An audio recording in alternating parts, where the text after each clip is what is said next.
Resistance जो होता है R बराबर वो रेजिस्टिविटी से इस तरह से कुछ रिलेटेड होता है।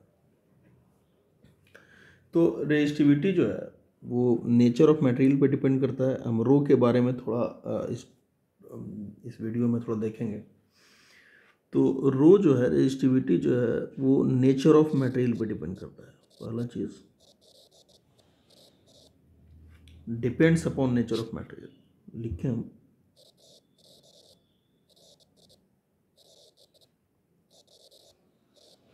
डिपेंड्स अपॉन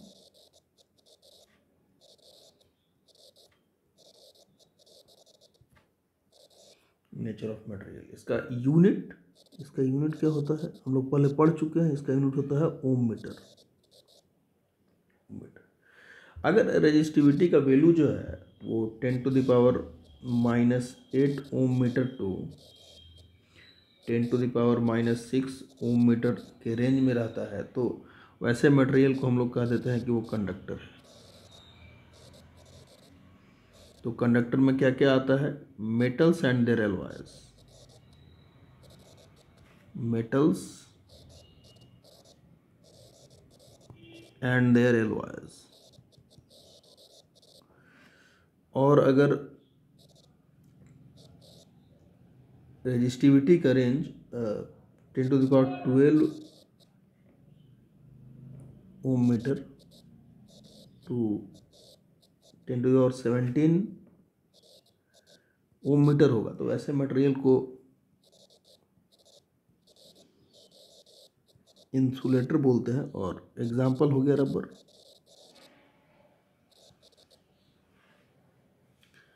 अब क्या है कि अगर हम टेम्परेचर बढ़ाते हैं, सपोज हम टेम्परेचर बढ़ाते हैं तो टेम्परेचर बढ़ाने से क्या होगा? टेम्परेचर अगर हम बढ़ाते हैं तो रेजिस्टिविटी पे क्या इफेक्ट पड़ेगा? तो रेजिस्टिविटी बढ़ेगा। कैसे से थोड़ा फील कर लेते हैं। जैसे मान लीजिए कि एक रेजिस्टेंस है जिसका लेंथ एल है, area of cross section A है और रेजिस्टिविटी कुछ रो है। तो जब इलेक्ट्रॉन्स फ्लो करेगा तो टेम्परेचर अगर हम बढ़ाते हैं तो होगा क्या कि इसका मूवमेंट और बढ़ जाएगा। इसका टेम्परेचर बढ़ाने से इसका काइनेटिक एनर्जी बढ़ जाएगा। काइनेटिक एनर्जी मतलब एनर्जी इन मोशन। ये ज़्यादा मूव करना शुरू करेगा, रैंडमली ज़्यादा मूव करेगा तो टेम्परेचर बढ़ाने से इसका काइनेटिक एनर्जी बढ़ जाएगा। काइनेटिक एनर्जी बढ़ने से ये ज़्यादा मूव करेगा और टकराने, जैसे आगे मूव करने में ना कोलिजन ज़्यादा होगा। टकराएगा ऐसे ऐसे, ज़्यादा कोलिजन होगा। मतलब ये कोलिजन बढ़ जाने के कारण ये आगे मूव करने का जो इसका टेंडेंसी है वो थोड़ा कम होगा। तो टेम्परेचर बढ़ाने से इसका रेजिस्टेंस बढ़ जाएगा। क्या बढ़ जाएगा? रेजिस्टेंस मतलब अवरोध इसको ज़्यादा मिलेगा। हम इसको गर्म ज़्यादा कर देंगे तो ज़्यादा टकराएगा, तो ज़्यादा टकराएगा तो आगे कम बढ़ पाएगा ना। अगर कम टकराते हुए आगे बढ़ता तो जल्दी पहुँचेगा। अगर ज़्यादा टकराते हुए आगे बढ़ रहा है तो थोड़ा देर से पहुँचेगा एक छोर से दूसरे छोर पर। तो हम कह सकते हैं कि टेम्परेचर बढ़ाने से रेजिस्टेंस बढ़ेगा, अवरोध बढ़ेगा। तो R बराबर होता है रो एल बाई ए। और टेम्परेचर बढ़ाने से रेजिस्टेंस अगर बढ़ रहा है और लेंथ और ए को हम एरिया ऑफ क्रॉस सेक्शन को अगर मान रहे हैं कि उतना नहीं बढ़ रहा है या कांस्टेंट है तो रेजिस्टिविटी क्या होगा? ये भी बढ़ेगा।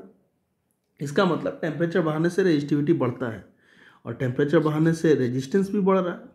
रेजिस्टेंस बढ़ रहा है, ये तो हम लोग को समझ में आ गया, फील कर लिए कि रेजिस्टेंस क्यों बढ़ रहा है। क्योंकि जब टेम्परेचर बढ़ा देंगे तो इसका काइनेटिक एनर्जी बढ़ जाएगा। क्योंकि temperature is directly proportional to ना काइनेटिक एनर्जी ऑफ मटेरियल।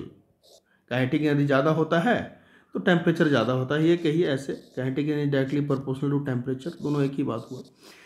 तो जब हम टेम्परेचर बढ़ा देंगे तो काइनेटिक एनर्जी इसका बढ़ जाएगा तो कोलिजन ज़्यादा होगा। कोलिजन ज़्यादा हुआ तो ज़्यादा टकराता हुआ जब आगे बढ़ेगा तो ज़्यादा टकराता हुआ आगे बढ़ेगा तो कम आगे बढ़ पाएगा विथ रिस्पेक्ट टू कम टकराता हुआ अगर आगे बढ़े। अगर आगे बढ़ते वक्त यहाँ से यहाँ आते वक्त, इस छोर से इस छोर तक आते वक्त अगर कम टकरा रहा है तो कोलिजन कम हो रहा है तो ईजिली आगे बढ़ पाएगा, मैंने रेजिस्टेंस कम होगा। अगर टेम्परेचर ज़्यादा कर दिया तो ज़्यादा टकराएगा और ज़्यादा टकराने के चलते इसको अवरोध ज़्यादा मिलेगा, मैंने रेजिस्टेंस ज़्यादा होगा। तो रेजिस्टेंस ज़्यादा होगा तो रेजिस्टिविटी भी ज़्यादा होगा, रेजिस्टेंस ज़्यादा होगा तो रेजिस्टिविटी भी ज़्यादा होगा। तो टेम्परेचर बढ़ाने से क्या होता है? रेजिस्टिविटी बढ़ता है, रेजिस्टेंस भी बढ़ता है।